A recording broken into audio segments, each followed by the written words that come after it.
5 years ago, one magical night on a cruise. She never got his name. 9 months later, Maya had quadruplets. Now she worked as a singer on cruise ships, her children traveling with her. One night, the ship's owner came to watch her perform. Her heart stopped. It was him. After her song, 4 little voices screamed from backstage, "Mommy!" The quadruplets ran onto the stage in their pajamas. The billionaire owner stood frozen. 4 faces, his eyes, his smile, his dimples. "Those children," he whispered. She took a breath. "They're yours." But before we dive into the full story, let me know where you're watching from and what time it is. Now, subscribe to the channel and let's get started.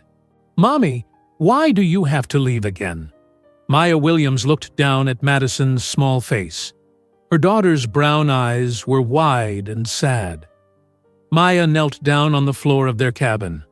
The room was tiny. It had 2 bunk beds pushed against the walls. Toys covered the floor. The space was so small that Maya could touch both walls if she stretched out her arms.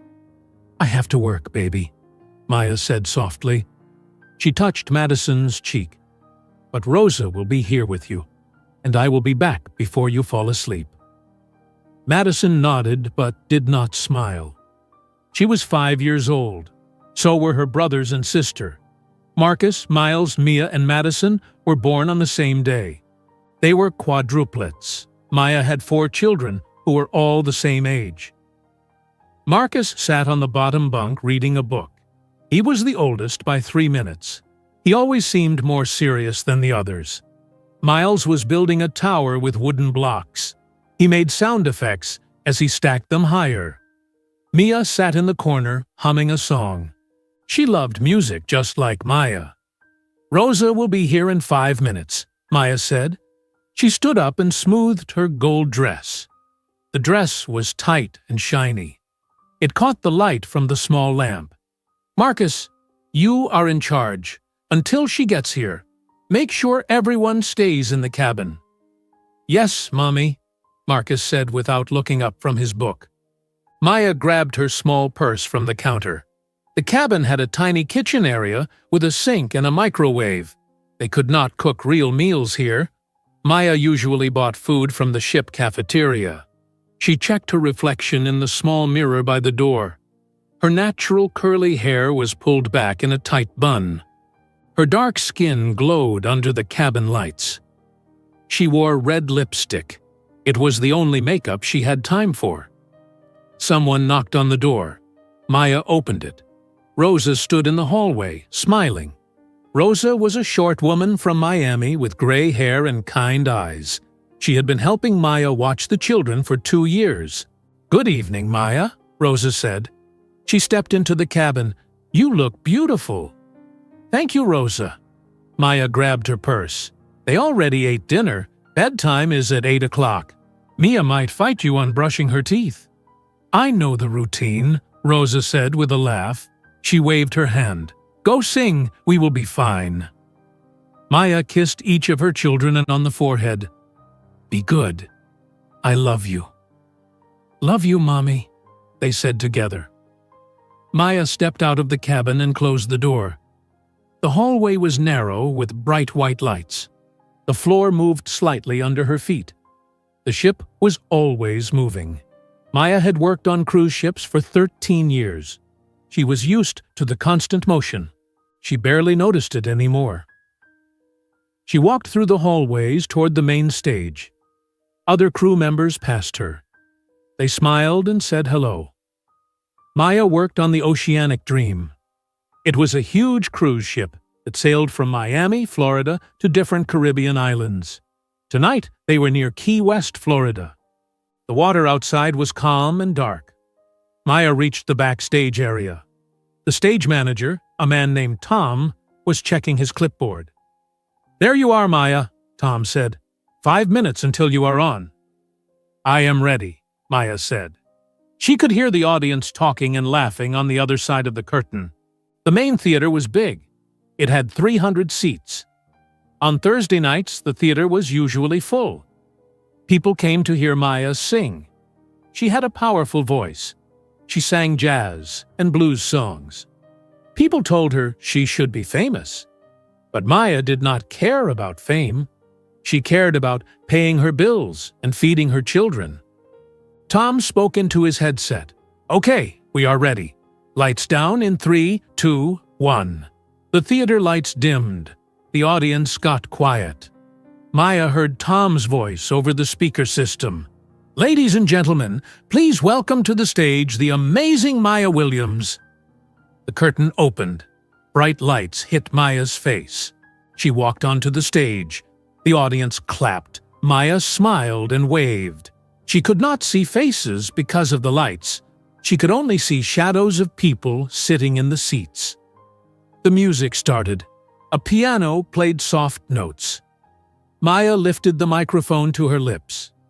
She began to sing. The song was slow and emotional. It was about love and loss. Maya's voice filled the theater. She sang from her heart. She always did. Singing was the only time Maya felt completely free. The audience was silent while she sang. That was a good sign. It meant they were listening. When Maya finished the first song, people clapped loudly. She smiled. "Thank you," Maya said into the microphone. "You are a wonderful audience tonight." She started her second song. This one was more upbeat. Some people in the audience clapped along with the rhythm. Maya moved across the stage. Her gold dress sparkled under the lights. She felt good.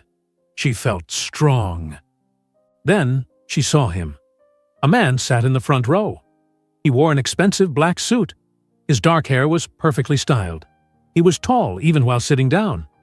He watched Maya with intense dark brown eyes. He did not clap. He just stared. Maya's voice caught in her throat. She almost stopped singing. She knew that face. She knew those eyes. She had seen them before. 5 years ago. Her mind flashed back to that night. She had been working on a different cruise ship. After her show, she went to the bar. She was tired and alone. A handsome man sat down next to her. "Can I buy you a drink?" he had asked. Maya had said yes. They talked for hours. He made her laugh. She felt something she had not felt in a long time. A connection. They drank wine together. When the bar closed, he asked her to come to his cabin. Maya went with him. That night she felt alive. She felt wanted. In the morning, she reached across the bed for him. But he was gone. His side of the bed was empty and cold. Maya never saw him again. She did not even know his name. 2 months later, Maya found out she was pregnant. The doctor said she was having 4 babies. Maya cried for 3 days. She had no money. She had no partner. She was terrified. But she decided to keep them all. She worked until the day before she gave birth. She came back to work 3 months later with 4 tiny babies. Now, 5 years later, that same man sat in the front row watching her. Maya forced herself to keep singing. Her hands shook. Her voice trembled. But she finished the song. The audience clapped loudly. Maya took a breath. She started to leave the stage. "Mommy, Mommy!" Maya turned around. Her 4 children ran onto the stage. They wore matching blue pajamas. Their feet were bare. Marcus reached her first. He grabbed her leg. Miles and Madison ran up behind him. Mia jumped up and down. "Mommy, we wanted to see you," Madison said. The audience laughed. Some people said, "Oh, how cute." They thought this was part of the show. Maya looked around for Rosa. Where was Rosa? Why did the children leave the cabin? Maya knelt down. "What are you doing here? You are supposed to be with Rosa." She fell asleep. Marcus whispered, "We wanted to watch you sing." Maya did not know whether to laugh or cry. She hugged her children. The audience clapped louder. They loved this. But Maya was not thinking about the audience anymore. She was thinking about the man in the front row. She looked at him. His face was completely white. He stood up slowly. He stared at the children with wide eyes and an open mouth. Maya understood why. The children looked exactly like him. Marcus had the same dark brown eyes, the same dimples in his cheeks, the same wide smile, even the same small birthmark on his left ear. Miles had his strong jawline. Mia had his high cheekbones. Madison had his thick eyebrows. The man knew. Maya could see it in his face. He knew these children were his. Maya grabbed the children's hands. "Come on, we need to go back to the cabin." She rushed off the stage, pulling the children with her. Tom, the stage manager, looked confused. Maya did not stop to explain. She walked fast through the backstage area and into the hallway. Her heart pounded in her chest. Her hands were sweating. "Mommy, you are walking too fast," Mia said. Maya slowed down. She took a deep breath. "I am sorry, baby." They reached the cabin. Rosa was sitting on the small couch, with her head back. She was snoring softly. Maya did not blame her. Rosa was 70 years old. She got tired easily. Maya woke her gently. "Rosa." Rosa's eyes opened. She looked around, confused. Then she saw the children. "Oh no, did they run away?" "It is okay," Maya said. "Can you stay a little longer? I need to get them to bed." "Of course," Rosa said. She looked embarrassed. "I am so sorry, Maya. Do not worry about it." Rosa left. Maya helped the children change out of their pajamas into clean ones. She brushed their teeth. She tucked each of them into their bunk beds. Marcus climbed into the top bunk on the left side. Miles took the bottom bunk under him. Mia climbed into the top bunk on the right side. Madison took the bottom bunk under her. "Can you sing us a song, Mommy?" Mia asked. Maya sat on the edge of Madison's bed. She sang a soft lullaby. Her voice was quiet and gentle. The children closed their eyes. Within 10 minutes, they were all asleep. Maya sat in the dark cabin listening to them breathe. She felt exhausted. She felt scared. The man from 5 years ago had found her. He had seen the children. He knew the truth now. Maya knew what was coming next. 20 minutes later, someone knocked loudly on the door. Maya jumped. The children did not wake up. They were deep sleepers. Maya stood up slowly. Her legs felt weak. She walked to the door and looked through the small peephole. The man in the black suit stood in the hallway. His face was serious. His jaw was tight. Maya closed her eyes for a moment. Then she opened the door. The man stared at her. Maya stared back. Neither of them spoke for several long seconds. Maya could hear her own heartbeat in her ears. She could hear the soft sounds of her children sleeping behind her. "Can I come in?" the man finally asked. His voice was low and controlled. Maya shook her head. "No, the children are sleeping." She stepped out into the hallway and closed the cabin door behind her. The hallway was narrow. They stood close to each other. Too close. Maya crossed her arms over her chest.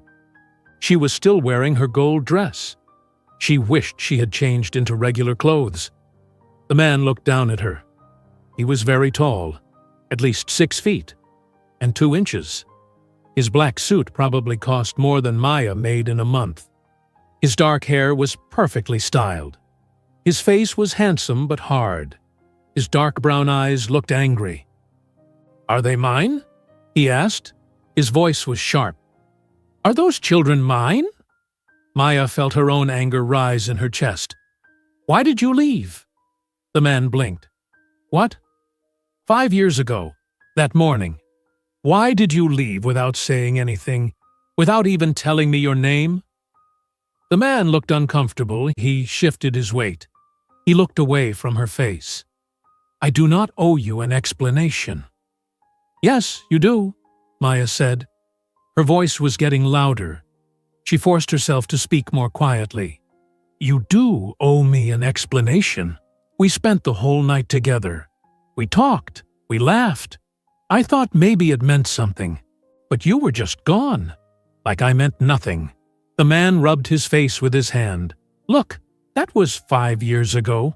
I was not ready for anything serious. I panicked. I left. It was a mistake." "A mistake?" Maya repeated. Her voice was bitter. "Answer my question," the man said. He looked at her again. His eyes were intense. "Are those children mine?" Maya took a deep breath. "Yes." The man's whole body went stiff. His jaw clenched. "How many children are there?" "4.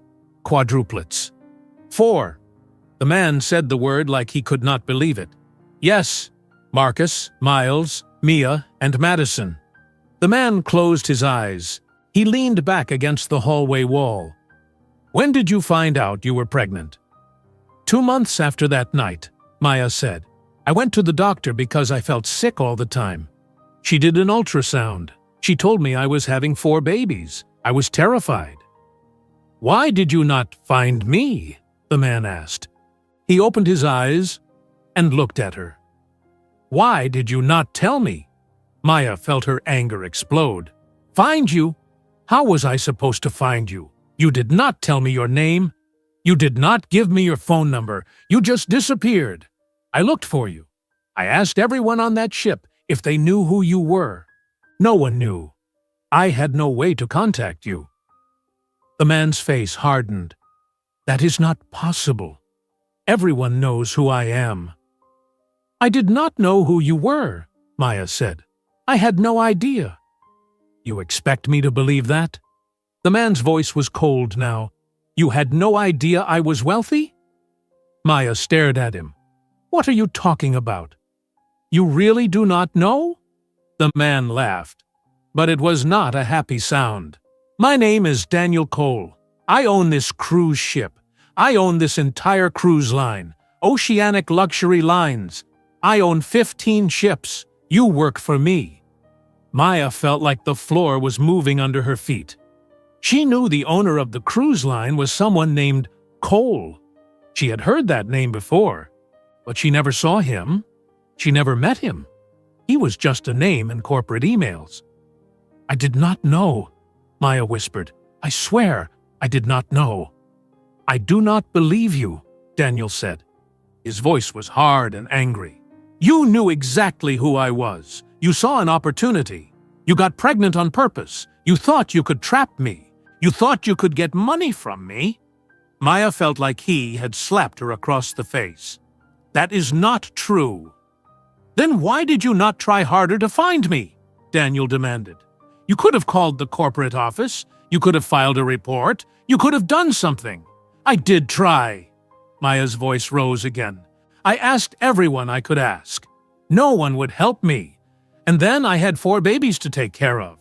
I was working every single day just to survive. I had no time to search for a man who clearly did not want to be found." "You should have tried harder," Daniel said. "Why?" Maya felt tears burning in her eyes. She blinked them back. She would not cry in front of this man. "You left me. You made it clear that night meant nothing to you. Why would I think you wanted to know about children you did not even know existed?" Daniel did not answer. He looked away from her. "I raised them alone," Maya continued. Her voice shook. "I worked until I was 8 months pregnant. My belly was so big I could barely stand on stage, but I sang every night because I needed the money. I gave birth at 34 weeks. All 4 babies were premature. They stayed in the hospital for 2 weeks. I visited them every single day. I could not afford to take time off work, so I went back to singing 3 months after they were born. I brought them with me on this ship. The company allowed it because I am one of their best performers. I take care of them by myself. I feed them. I teach them. I read to them every night. I do everything alone. So do not stand here and accuse me of trapping you. I did not need you then. I do not need you now." Daniel looked at her. His face was still hard, but something in his eyes had changed. He looked uncertain. "If you did not want my money," he said slowly, "then why are you here? Why are you working on my ship? Why did you bring those children here?" "Because this is my job," Maya said. "This is how I survive. I did not bring them here to find you. I did not even know you would ever be on this ship. You found us, not the other way around." Daniel was quiet for a long moment. The hallway was silent except for the soft hum of the ship's engines. "I want a DNA test," Daniel finally said. Maya felt tired. So tired. "Fine. You agree?" "Yes, I agree. Do your DNA test. Get your proof. Then you need to decide what you want." "What do you mean?" Daniel asked. Maya looked him directly in the eyes. "Do you want to be a father, or do you want to walk away again? Because those children did not ask to be born. They deserve better than a father who is not sure if he wants them." Daniel's jaw tightened. "I do not know yet. I need time to think." "Of course you do," Maya said. Her voice was cold. She turned toward her cabin door. "Wait," Daniel said. Maya stopped, but did not turn around. "What are their names again?" Daniel asked.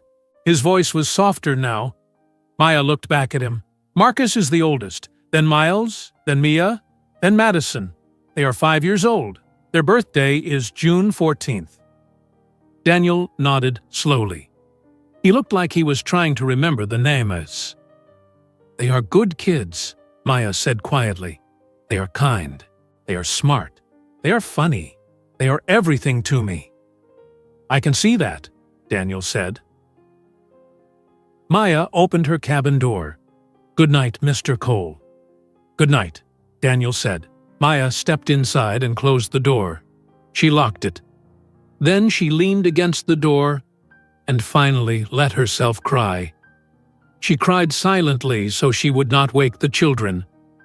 She cried for the man who left her 5 years ago. She cried for the hard years of raising 4 children alone. She cried because she was scared of what would happen next. After a few minutes, Maya wiped her eyes. She walked to the small bathroom and washed her face. She changed out of her gold dress and put on soft pajamas. She climbed into the small space next to Madison's bunk.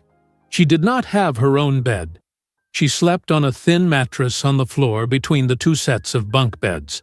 There was no room for anything else. Maya lay in the dark, listening to her children breathe. Marcus was snoring softly.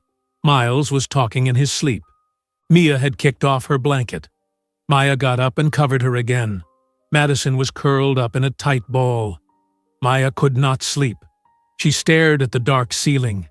She thought about Daniel Cole. She thought about the DNA test. She thought about what would happen when he got the results.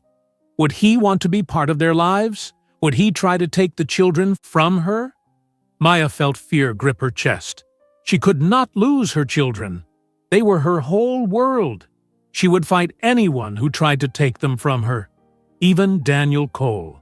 Even the man who owned this entire ship. The next morning, Maya woke up to someone knocking on her cabin door. The children were still asleep. The clock on the wall said it was 7:30 in the morning. Maya got up and walked to the door.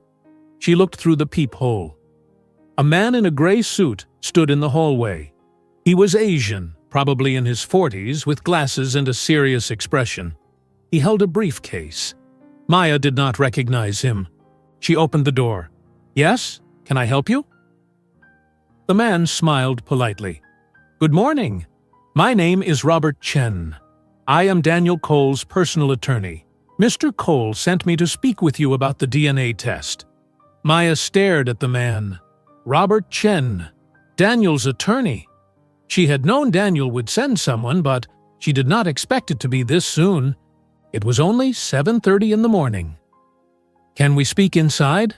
Robert asked. His voice was professional and calm. Maya looked back at her cabin. The children were still sleeping. She did not want to wake them. "Can we talk out here?" "Of course." Robert set his briefcase down on the floor. He opened it and pulled out a folder. Mr. Cole has requested a DNA test to confirm paternity of the 4 children. I have the consent forms here for you to sign. Maya took the papers. There were many pages. The words were small and difficult to read. Legal language that Maya did not fully understand. What exactly am I signing? Maya asked. You are giving consent for a medical professional to collect DNA samples from the children, Robert explained. The samples will be sent to a laboratory in Miami. The results will come back in 3 to 5 business days. The test is completely safe. It will not hurt the children. A doctor will simply swab the inside of their mouths with cotton. Maya felt her hands shake. She did not want to do this, but she knew she had no choice. Do I need a lawyer? That is your right, Robert said. But this is a standard DNA test. There is nothing unusual in these forms. Maya did not have money for a lawyer. She barely had money for food and clothes for the children. She took the pen Robert offered her. She signed her name at the bottom of each page. Her signature looked messy and uncertain. When will the doctor come? Maya asked. In about 1 hour, Robert said. He put the papers back in his briefcase. I will wait in the hallway if that is acceptable. Fine, Maya said. She went back into her cabin and closed the door. The children were starting to wake up. Marcus climbed down from his bunk. His hair was messy and his eyes were still sleepy. Good morning, Mommy, he said. Good morning, baby. Maya kissed his forehead. Go wake up your brother and sisters. We need to get dressed. Why? Marcus asked. He always asked questions. He noticed everything. A doctor is coming to do a checkup, Maya said. Are we sick? Marcus looked worried. No, baby. Everyone is healthy. The ship just requires checkups for all children who live on board. Maya hated lying to her son, but she could not tell him the truth yet. He was only 5 years old. How could she explain that the man from last night was their father? That he wanted proof they were his children? Miles and Madison climbed down from their bunks. Mia sat up on her top bunk, rubbing her eyes. Maya helped them all get dressed. She made them breakfast, cereal with milk and sliced bananas. The children ate at the small table in the corner of the cabin. Exactly 1 hour later, someone knocked on the door. Maya opened it. Robert Chen stood there with a woman in blue scrubs. The woman had kind eyes and short brown hair. She carried a medical bag. Good morning, the woman said. My name is Dr. Sarah Martinez. I am here to do a quick examination of the children. Maya let them inside. The cabin felt very small with 6 people in it. The children stared at the doctor with curious eyes. Dr. Martinez knelt down to their level. She smiled warmly. Hello, you must be Marcus, Miles, Mia, and Madison. Your mommy told me all about you. I am going to do a very quick checkup. It will not hurt at all. I promise. What kind of checkup? Madison asked. She always asked the most questions. I am going to look in your mouth with this little stick. Dr. Martinez held up a cotton swab. It will only take 5 seconds for each of you. Who wants to go first? Marcus stepped forward. He was always the bravest. I will go first. Wonderful! Dr. Martinez opened her medical bag. She put on plastic gloves. Open your mouth wide for me, Marcus. Marcus opened his mouth. Dr. Martinez rubbed the cotton swab against the inside of his cheek. She did it gently. Marcus did not even flinch. All done, Dr. Martinez said. She put the swab in a plastic tube and labeled it with Marcus's name. See? That was easy. Who is next? Miles went next, then Mia, then Madison. Each test took only a few seconds. The children did not seem scared or upset. They thought it was just a normal doctor visit. You were all so brave, Dr. Martinez said. She packed up her medical bag. You are healthy, strong children. Thank you, Maya said quietly. Dr. Martinez and Robert Chen left. Maya closed the door and leaned against it. She felt exhausted, and it was not even 9 o'clock in the morning yet. Can we go to the pool, Mommy? Miles asked. Maya looked at her children. They were smiling and happy. They had no idea their whole world might be about to change.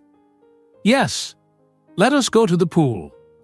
Maya spent the rest of the day trying to keep everything normal. She took the children to the small pool on the upper deck of the ship. They splashed and played in the water. Miles pretended to be a shark. Madison pretended to be a mermaid. Marcus and Mia had races from one end of the pool to the other. Maya sat in a chair watching them, but her mind was far away.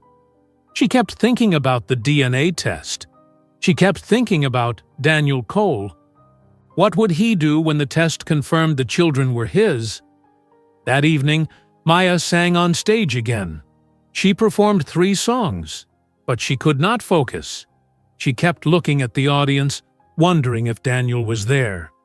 He was not. The front row was empty. 3 days passed. They were the longest 3 days of Maya's life. The ship docked in Nassau, Bahamas. Maya had the day off from performing. She took the children off the ship to walk around the port. Nassau was beautiful. The buildings were painted in bright colors: yellow, pink, blue, and green. The sky was clear and blue. The ocean sparkled in the sunlight. The children wanted ice cream. Maya bought them each a cone from a vendor on the street. They sat on a bench eating their ice cream and watching the boats in the harbor. Marcus held Maya's hand. "Mommy, are you okay?" Maya looked down at him. His dark brown eyes were serious and worried. He was so young, but he understood more than she gave him credit for. "I am fine, baby," Maya said. She squeezed his hand. "I am just tired." "You are always tired," Marcus said softly. Maya's heart broke a little. She pulled Marcus close and hugged him. "I am sorry. I will try to rest more." But Maya could not rest. Every night, she lay awake on her thin mattress on the floor. She stared at the ceiling and worried. She prayed. She hoped. She did not know what she was hoping for. Part of her wanted the test to come back negative. Part of her knew that was impossible. The children looked exactly like Daniel Cole. On the 3rd night, Maya was putting the children to bed when someone knocked on the cabin door. Maya's heart dropped. She knew who it was. She knew what this meant. She opened the door. Robert Chen stood in the hallway, holding an envelope. "Good evening, Miss Williams," Robert said. "May I come in?" Maya's mouth felt dry. "The children are going to sleep. Can we talk in the hallway?" "Of course." Maya stepped outside and closed the door. Robert handed her the envelope. Maya's hands shook as she opened it. Inside was a single piece of paper. It had official-looking letterhead from a laboratory in Miami. The words were formal and clinical, but the result was clear. Daniel Cole was confirmed to be the biological father of Marcus Cole, Miles Cole, Mia Cole, and Madison Cole. Maya felt the hallway spin around her. She leaned against the wall to steady herself. "Miss Williams, are you all right?" Robert asked. "I am fine," Maya whispered. But she was not fine. This was real now. Daniel was their father. Everything was about to change. Robert reached into his briefcase again. He pulled out more papers. "Mr. Cole has asked me to deliver this petition for shared custody." Maya looked up at him. "What?" "Mr. Cole is requesting that the children live with him in Los Angeles, California, for 6 months out of every year. He is also requesting that he have decision-making authority regarding their education and medical care." "No." Maya's voice was firm. "Absolutely not." "Miss Williams, Mr. Cole is the children's biological father." "I do not care," Maya interrupted. Her voice was getting louder. "I raised those children by myself for 5 years. I am their mother. They need stability. They need to stay with me." Robert's face remained neutral. "Mr. Cole anticipated you might feel this way. He has authorized me to inform you that if you do not agree to shared custody, He will file a petition with the court in Miami. He will pursue legal custody through the family court system. Maya felt like she could not breathe. He would take me to court? Yes, Robert said simply. Mr. Cole has the resources to pursue this matter as far as necessary. I would strongly encourage you to consider his offer. Shared custody would allow you to maintain a relationship with your children, while also allowing Mr. Cole to be part of their lives. They are my children, Maya said. Tears burned in her eyes. He does not get to show up after 5 years and take them from me. You have 2 weeks to respond to the petition, Robert said. He handed her the papers. I would suggest you consult with an attorney. I do not have money for an attorney, Maya said. Robert's expression softened slightly. I am sorry, Miss Williams. I am simply doing my job. He walked away down the hallway. Maya stood there holding the papers. Her whole body was shaking. She went back into the cabin. The children were asleep. Maya sat down on the small couch. She read through the custody petition. The legal language was complicated, but the message was clear. Daniel wanted the children for 6 months every year. He wanted control over major decisions in their lives. Maya put her face in her hands and cried. But then, something unexpected happened the next evening. Maya was reading a bedtime story to the children when someone knocked on the door. Maya opened it expecting to see Robert Chen again. Instead, Daniel Cole stood there. He was not wearing a suit this time. He wore jeans and a simple blue shirt. He looked nervous. Can I come in? Daniel asked quietly. I would like to meet my children. Properly this time. Maya did not move. She stared at Daniel standing in her doorway. He looked different tonight. Less angry. Less cold. But Maya still felt her guard go up. I do not think that is a good idea, Maya said. Please, Daniel said. Just 30 minutes. That is all I am asking. Maya looked back at her children. They were sitting on the floor with a picture book. They had heard Daniel's voice. They were looking at the door with curious faces. 30 minutes, Maya finally said. That is all. Daniel stepped inside. The cabin felt even smaller with him in it. He was so tall. His shoulders were so broad. He looked around at the tiny space. The bunk beds, the small table, the toys on the floor. His face was unreadable. The children stared at him. Madison stood up first. She walked right up to Daniel and looked up at him. Who are you? Madison asked. Daniel knelt down so he was at her eye level. My name is Daniel. I am a friend of your mother's. Do you work on the ship? Madison asked. Not exactly, Daniel said. I own the ship. Madison's eyes went wide. You own this whole ship? Yes. Wow, that is so cool. Do you own other ships too? How many ships do you own? Do you know how to drive a ship? Can I see the place where you drive the ship? What is your favorite part of the ship? Daniel looked overwhelmed by all the questions, but he answered each one patiently. I own 15 ships. I do not drive them myself. The captain drives the ship. My favorite part is probably the main deck where you can see the ocean. Miles walked over, holding a piece of paper. I drew a picture. Do you want to see it? I would love to see it, Daniel said. Miles showed him a crayon drawing. It was a picture of the cruise ship with blue water all around it. There were stick figures on the deck. This is me and Marcus and Mia and Madison and Mommy, Miles explained, pointing to each stick figure. This is very good, Daniel said. He sounded like he meant it. You are a talented artist. Miles beamed with pride. Mia stayed in the corner. She was the shyest of the 4 children. She watched Daniel but did not come close. Daniel noticed her. You must be Mia, Daniel said gently. Mia nodded but did not speak. Your mother told me you love to sing, Daniel said. Mia nodded again. Maybe you could sing me a song sometime, Daniel said. Mia thought about this. Then she started singing very quietly. It was a song Maya had taught her. Her voice was soft and sweet. When she finished, Daniel smiled. "That was beautiful," he said.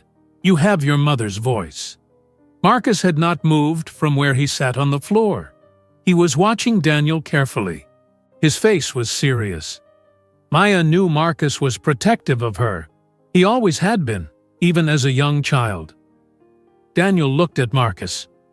"You must be Marcus, the oldest." "By 3 minutes," Marcus said. His voice was not friendly or unfriendly. It was just careful. "Your mother told me you like to read," Daniel said. "Yes," Marcus said. "What are you reading right now?" Marcus held up his book. It was about space and planets. Daniel nodded. "That looks interesting. Do you want to be an astronaut when you grow up?" "No," Marcus said. "I want to be a doctor." "That is a wonderful goal," Daniel said. The 30 minutes passed quickly. Daniel sat on the floor with the children. Madison asked him hundreds of questions. Miles showed him 3 more drawings. Mia sang 2 more songs, getting a little braver each time. Marcus mostly watched and listened. When the 30 minutes were up, Daniel stood. "I should go now. Your mother said 30 minutes. "Will you come back?" Madison asked. Daniel looked at Maya. Maya did not know what to say. "If your mother says it is okay, I would like to come back tomorrow," Daniel said. "Can he come back, Mommy?" Madison asked. Maya felt trapped. How could she say no when the children were looking at her with hopeful faces? "Yes, he can come back." Daniel left. Maya put the children to bed. They were full of questions about Daniel. Who was he really? Why did he own ships? Would he come back tomorrow? Maya answered their questions as best she could, without telling them the whole truth. Not yet. It was too soon. The next evening, Daniel came back. This time he brought gifts. He gave each child an expensive electronic tablet. The tablets were brand new and shiny. The children were excited at first, but Maya felt anger rise in her chest. After the children went to play with their new tablets, Maya pulled Daniel into the hallway. "What are you doing?" Maya asked. "I brought them gifts," Daniel said. He looked confused. "Children like gifts." "My children do not need expensive tablets," Maya said. "They need your time. They need your attention. You cannot buy their love with things." Daniel's face hardened. "I was trying to be nice." "I know," Maya said. She took a breath and tried to speak more calmly. "But they do not need things. They need you to show up. They need you to play with them. They need you to listen to them. That is what matters." Daniel was quiet for a moment. "I do not know how to do this. I have never been around children before." "Then learn," Maya said simply. "It is not complicated. Just be present." The next day, Daniel came back in casual clothes. Jeans and a t-shirt. No expensive suit. No gifts. He asked the children what they wanted to do. "Can we play basketball?" Marcus asked. "I do not really know how to play basketball," Daniel admitted. "We can teach you," Miles said. They went to the ship's basketball court on the upper deck. It was a small court with 1 hoop. Marcus and Miles showed Daniel how to dribble the ball. Daniel was terrible at it. He kept losing control of the ball. The boys laughed, but it was not mean laughter. It was happy laughter. Daniel tried to shoot the ball into the hoop. He missed every single shot. Marcus and Miles tried to help him. They showed him how to hold the ball, how to aim, how to follow through. Daniel kept trying. He missed over and over again. But he did not give up. And he did not get frustrated. Maya watched from the side of the court.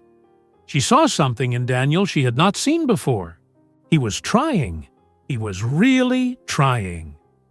Over the next week, Daniel came to visit every single day. He played games with the children. He sat on the floor and built block towers with them.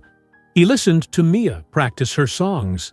He answered every single one of Madison's questions, even when there were too many to count. He started bringing food to share with the family. Pizza one night, Chinese food another night. He sat at their small table with them. His knees barely fit under the table. But he did not complain. He ate with them and talked with them and laughed with them. Maya saw Daniel changing. He was softer now. He smiled more. He was patient with the children. He asked them about their dreams and their favorite things. He remembered everything they told him. Marcus was warming up to him, too. One evening, Marcus showed Daniel his collection of rocks. He had found them at different ports. Marcus explained where each rock came from and why he liked it. Daniel listened to every word.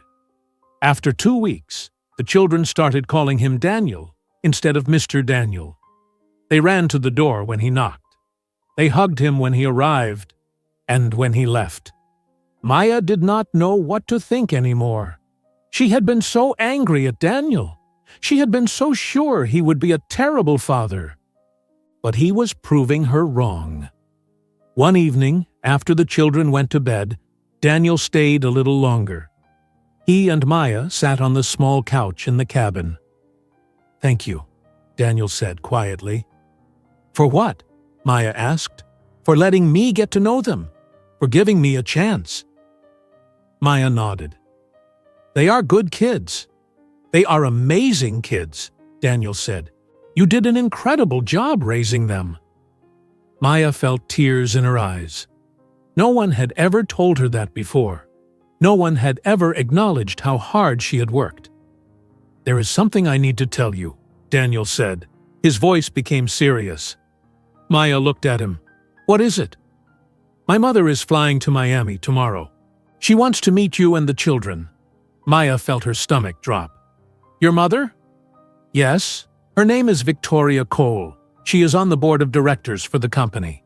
I told her about the DNA test results. She has some concerns. She wants to meet you." "What kind of concerns?" Maya asked. But she already knew the answer. Daniel looked uncomfortable. "She thinks you might want money. She thinks this whole situation might be damaging to the family reputation. She wants to assess the situation herself." Maya stood up. "She thinks I am a gold digger." "I did not say that," Daniel said quickly. "You did not have to say it," Maya said. Her voice was cold. "Please leave. I need to get some sleep." Daniel stood. "Maya, please." "Good night, Daniel." Daniel left. Maya locked the door behind him. She leaned against it and closed her eyes. She had known this was coming. She had known Daniel's family would judge her. She had known they would think the worst of her. 3 days later, Maya was helping Madison read a book when someone knocked on the cabin door. Maya opened it. A tall woman stood in the hallway. She had silver blonde hair styled perfectly. She wore an expensive cream-colored suit. Her blue eyes were cold as ice. "Miss Williams?" the woman said. Her voice was smooth but unfriendly. "I am Victoria Cole. We need to talk." Maya stood frozen in her doorway. Victoria Cole looked at her from head to toe. Her eyes were cold and judging. Maya felt very aware of her simple jeans and old t-shirt.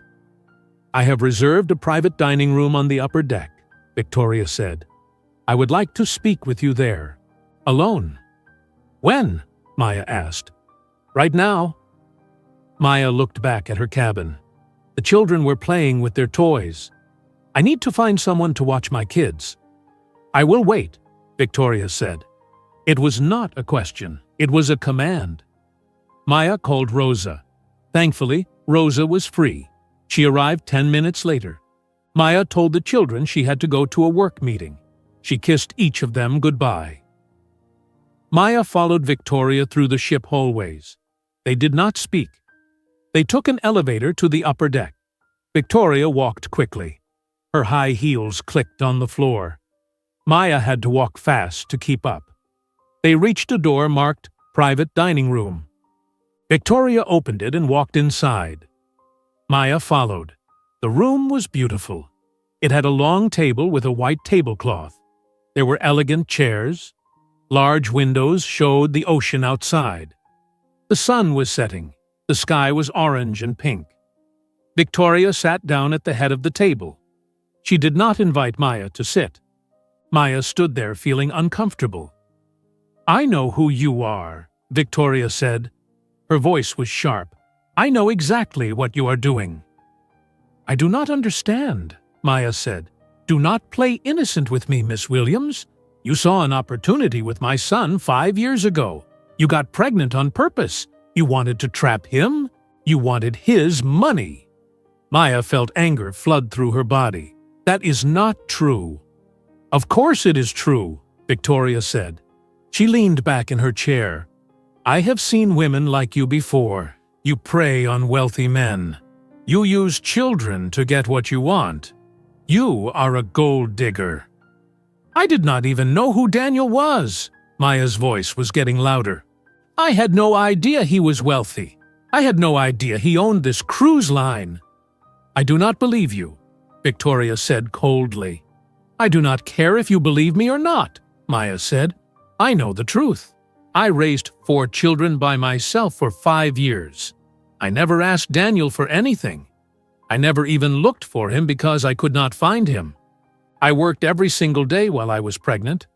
My belly was so big I could barely stand on stage, but I sang every night because I needed money. After the babies were born, I came back to work 3 months later. I brought them with me on this ship.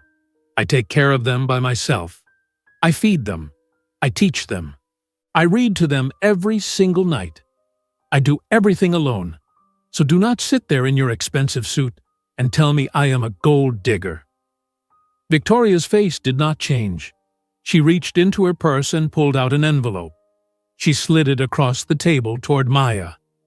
"Open it," Victoria said. Maya picked up the envelope and her hands were shaking. She opened it. Inside was a check. Maya stared at the number. $2 million. "That is yours," Victoria said. "Take the money. Take your children. Go live somewhere far away. Somewhere nice. You could buy a house. You would never have to work again. Your children would have everything they need." Maya kept staring at the check. $2 million. She had never seen that much money in her entire life. With that money, she could give her children a real home. They could have their own bedrooms. They could go to good schools. She would never have to worry about money again. But then Maya thought about what Victoria was really asking. She wanted Maya to disappear. She wanted Maya to take the children away from Daniel. She wanted to erase them from the Cole family. Maya pushed the check back across the table. "No." Victoria's eyes narrowed. "Excuse me?" "My children are not for sale," Maya said. Her voice was firm. "You can offer me $10 million. You can offer me $50 million. The answer will always be no. Those children have a father now. They deserve to know him. I will not take that away from them, not for any amount of money." Victoria's face hardened. "You are making a very big mistake, Miss Williams." "I do not think so." "Daniel will get tired of this," Victoria said. "He will get tired of playing father. He has never committed to anything or anyone in his entire life. In 6 months he will be bored. He will move on to something else, and you will be left heartbroken and alone with 4 children. Take the money now while you can." "If that happens, then I will deal with it," Maya said. "But I will not sell my children's relationship with their father for money. What kind of mother would I be if I did that?" Victoria stood up.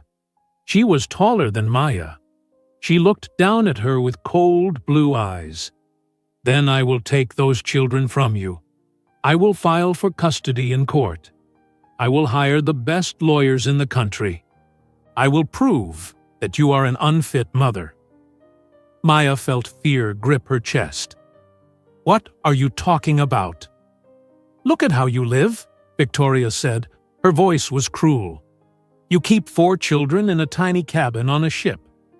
They sleep in bunk beds. They have no stable home. You work at night and leave them with a nanny. You have no teaching credentials, yet you are responsible for their education.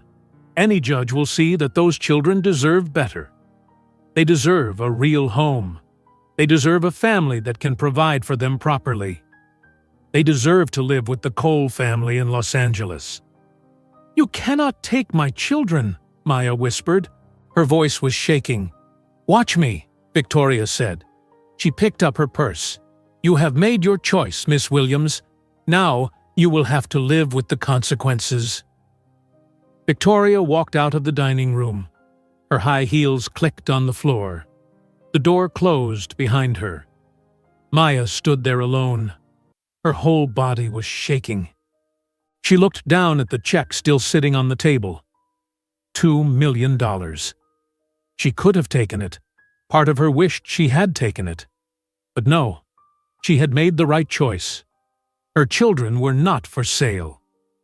Maya left the dining room. She walked back to her cabin in a daze. Rosa was reading to the children. Maya thanked her and paid her for her time.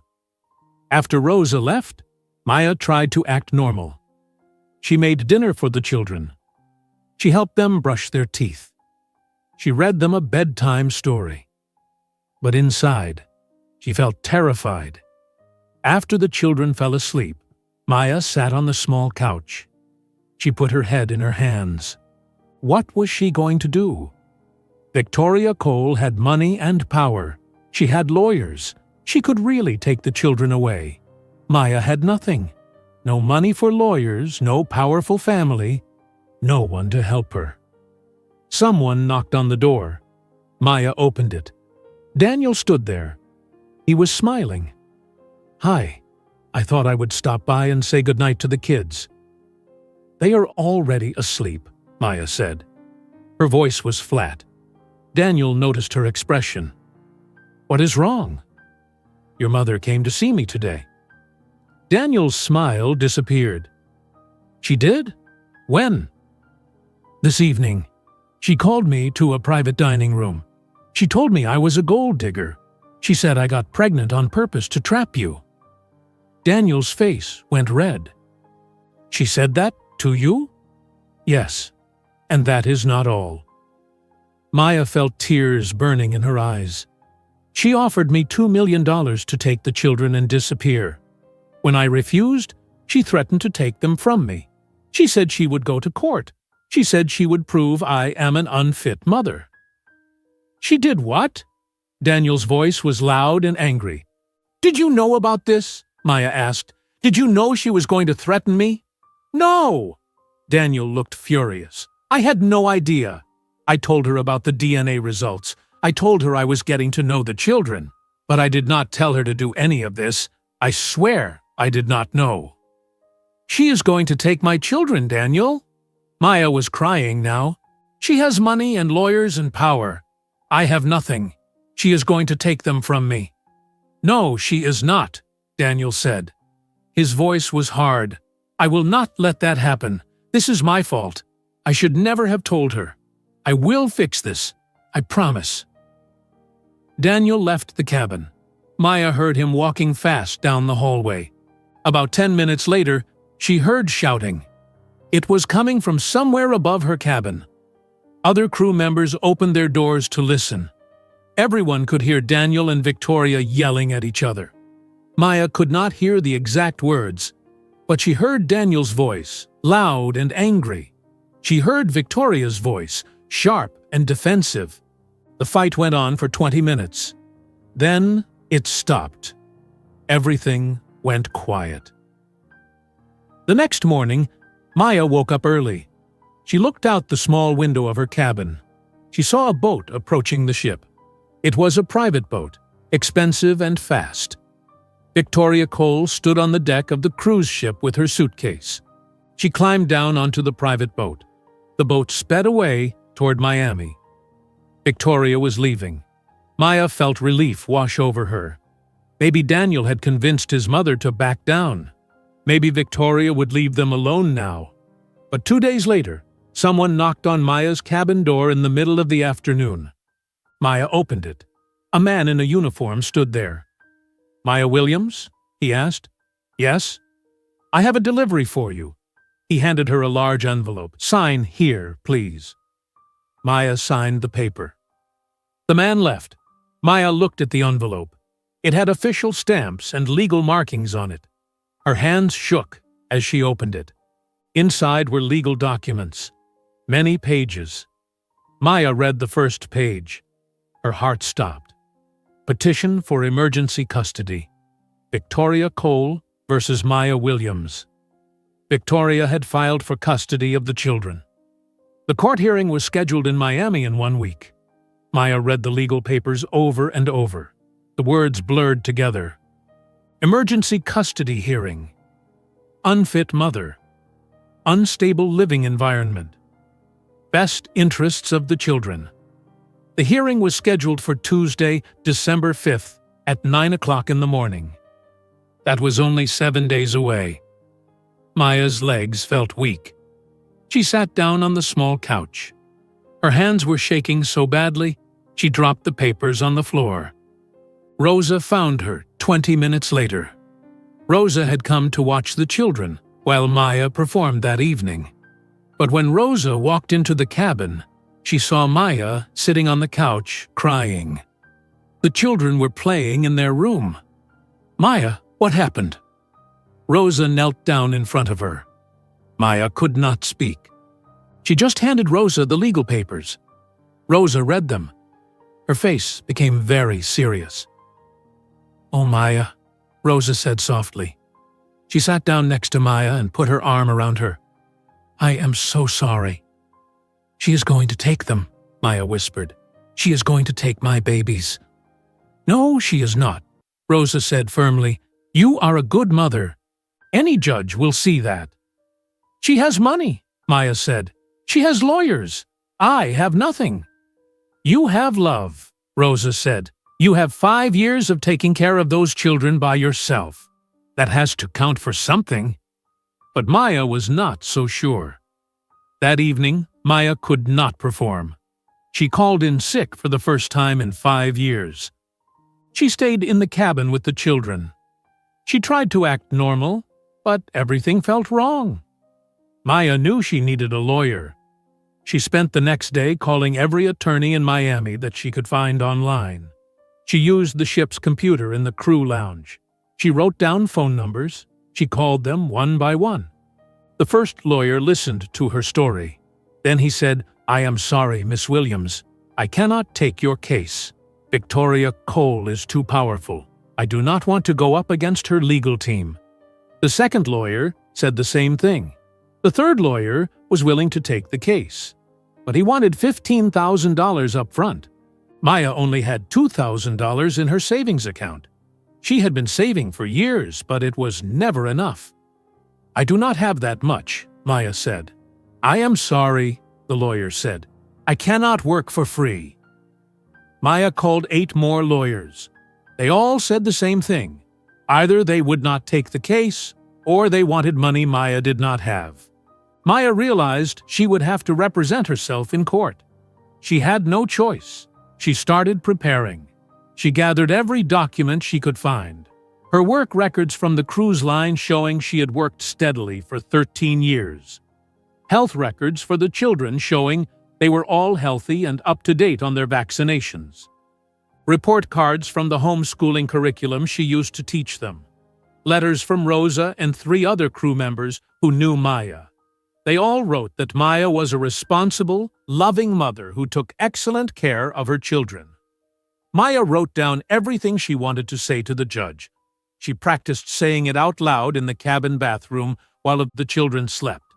The children knew something was wrong. They could feel it. Marcus asked Maya several times if she was okay. "I am fine, baby," Maya said. But Marcus did not believe her. He was too smart. He watched her with worried eyes. Daniel came to visit 2 days before the hearing. Maya told him about the legal papers. Daniel was furious. "I told my mother to stop," Daniel said. His face was red with anger. "I told her to leave you alone. I cannot believe she did this anyway." "What am I going to do?" Maya asked. "I cannot afford a lawyer. I have to represent myself." "I will testify for you," Daniel said. "I will tell the judge you are a good mother. I will tell him my mother is wrong." "Will that be enough?" Maya asked. Daniel took her hands. "I do not know, but I will try. I promise I will try." 3 days before the hearing, the ship docked in Miami. Maya took a temporary leave from work. She had to be in Miami for the court hearing. She could not take the children with her on the ship anymore. Maya found a cheap motel near the courthouse. The room cost $40 per night. It was all Maya could afford. The motel was old and dirty. The wallpaper was peeling off the walls. The carpet had stains. The bathroom sink dripped water constantly. But it had 2 beds. That was enough. Maya and the 4 children stayed in that motel room. The children did not complain. They never complained. They were good kids. They tried to make the best of it. Miles said the motel was an adventure. Madison asked 100 questions about why they were staying here instead of on the ship. Mia sang songs to make everyone feel better. Marcus stayed quiet and watchful. Daniel offered to pay for a better hotel. Maya refused. She did not want the judge to think she was dependent on Daniel's money. She did not want Victoria's lawyers to use that against her. The night before the hearing, Maya could not sleep. She lay in one bed with Mia and Madison curled up next to her. Marcus and Miles slept in the other bed. Marcus had his arm around his brother. They always slept that way. Maya watched her children sleep. She memorized their faces, their small hands, their peaceful breathing. She thought about losing them. She thought about a judge taking them away from her. The fear was so strong, she felt like she could not breathe. But then Maya felt something else. Determination. She would not let anyone take her children. She would fight with everything she had. She would tell the judge the truth. She would show him that she was a good mother. She had to believe that would be enough. The next morning, Maya woke up at 6 o'clock. She got the children dressed and ready. She made them eat breakfast, cereal from the vending machine, and orange juice from the gas station next door. It was not much, but it was all she had. At 7:30, Rosa arrived at the motel. She was going to watch the children during the hearing. Rosa hugged Maya tight. "You can do this," Rosa said. "Tell the judge the truth. That is all you can do." Maya kissed each of her children goodbye. "Be good for Rosa. I will be back soon." "Where are you going, Mommy?" Madison asked. "I have to go to a meeting," Maya said. She tried to smile. "I love you all so much." "We love you too, Mommy," the children said. Maya left the motel. She walked 3 blocks to the courthouse. The Miami Family Court building was huge. It was made of white stone with tall columns. Maya felt very small standing in front of it. She walked inside. The lobby was crowded with people. Lawyers in expensive suits. Families waiting for their hearings. Security guards. Maya felt out of place in her simple blue dress and flat shoes. She had bought the dress at a thrift store 2 years ago. It was the nicest thing she owned. Maya saw Victoria Cole standing near the elevators. She was wearing a black suit that probably cost thousands of dollars. 3 lawyers stood next to her, 2 men and 1 woman. They all wore expensive suits.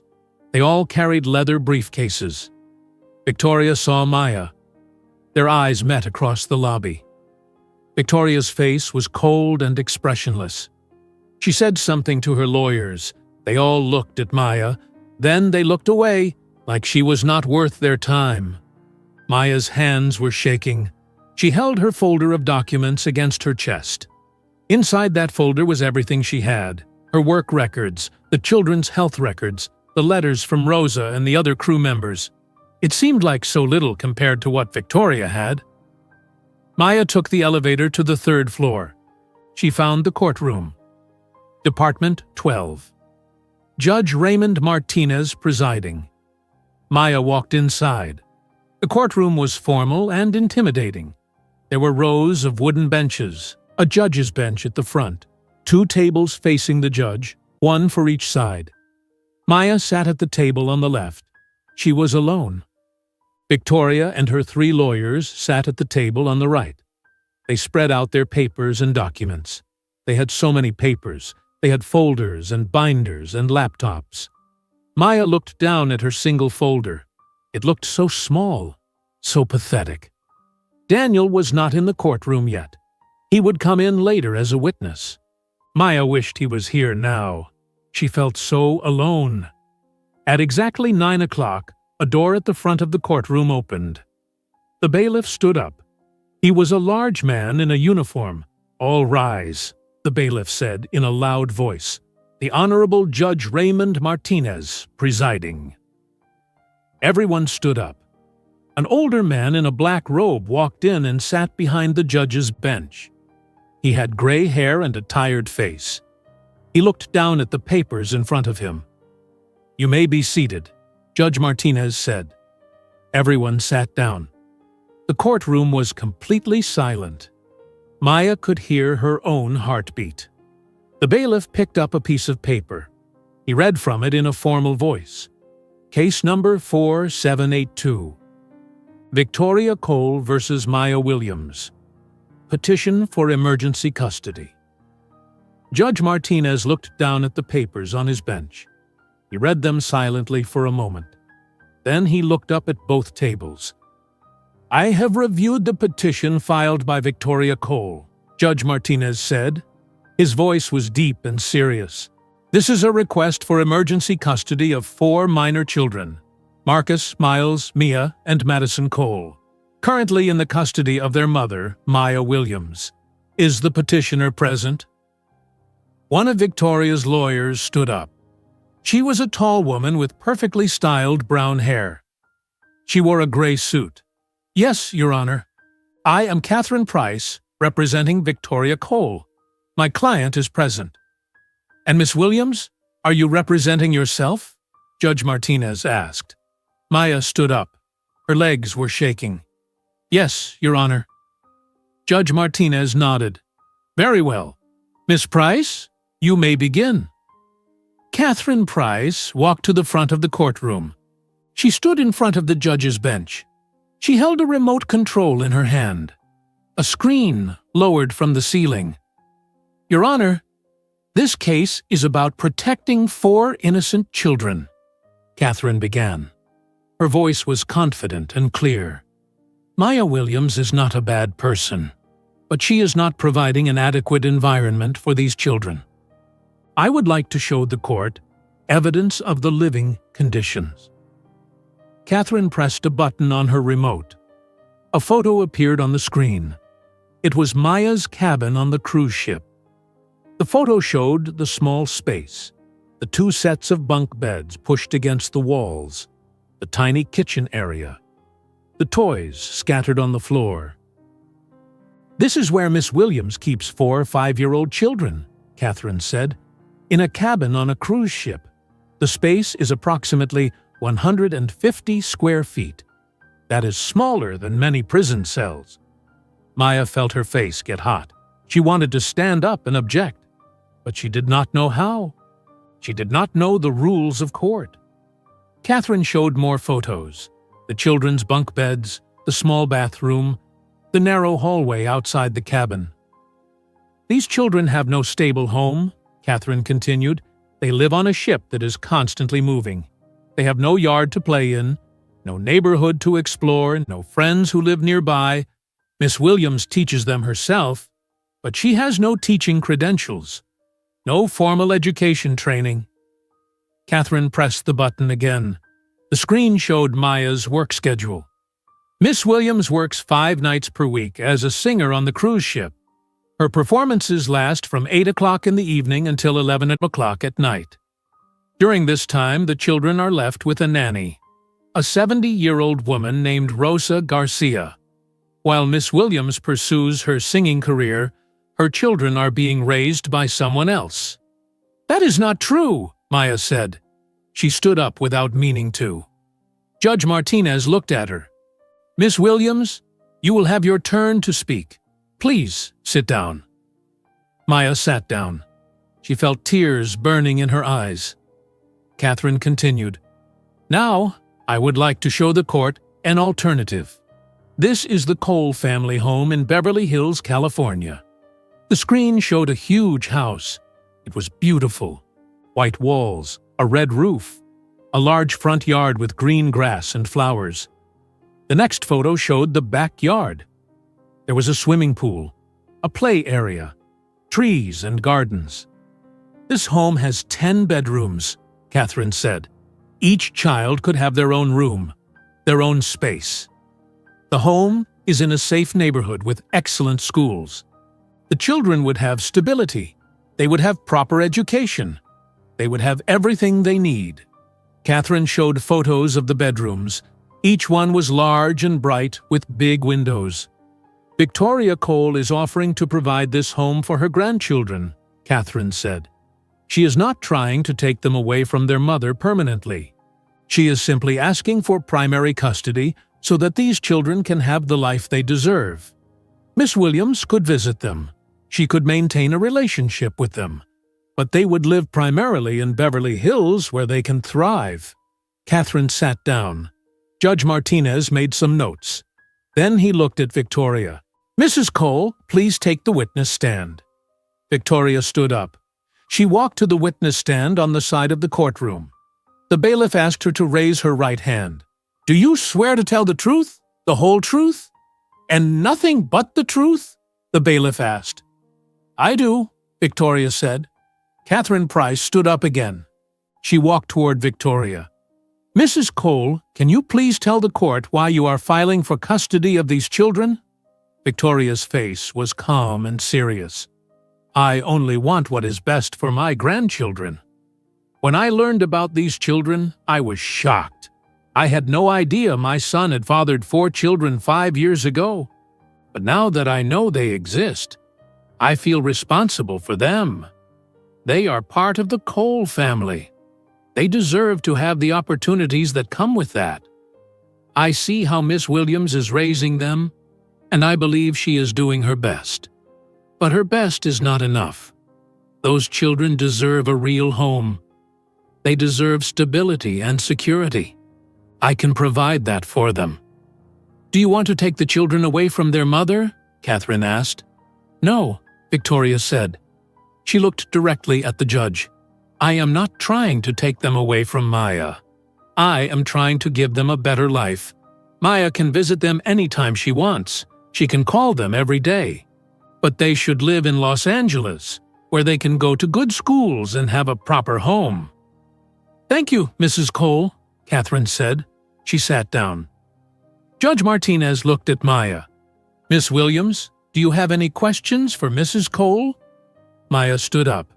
She did not know what to ask. She walked toward Victoria.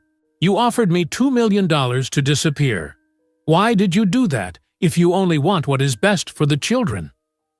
Catherine Price stood up quickly. Objection, Your Honor. That is irrelevant to this custody matter. Sustained. Judge Martinez said, Miss Williams, please focus on the custody issue. Maya felt frustrated. You do not know my children. You have never met them. How can you say you know what is best for them? Victoria's face did not change. I am their grandmother. I am their family. I have the resources to provide for them properly. That is what matters. Maya did not know what else to ask. She went back to her table and sat down. Judge Martinez looked at Maya. Miss Williams, you may present your case now. Maya stood up. She picked up her folder. Her hands were shaking so badly, the papers rattled. She walked to the front of the courtroom. Your Honor, I love my children more than anything in this world, Maya began. Her voice was shaking. 5 years ago, I found out I was pregnant with 4 babies. I was terrified. I had no money saved. I had no partner. I thought about giving them up for adoption, but I could not do it. They were my babies, so I kept them. I worked every single day until the day before I gave birth. I sang on stage even when my belly was so big I could barely stand. After they were born, I went back to work 3 months later because I had no choice. I needed to feed them. I needed to take care of them. Maya pulled out the letters from Rosa and the crew members. These are letters from people who know me. They will tell you I am a good mother. I read to my children every night. I teach them their letters and numbers. I make sure they eat healthy food. I make sure they are kind and respectful. Yes, we live in a small cabin. But that cabin is full of love. My children are happy. They are healthy. They are safe.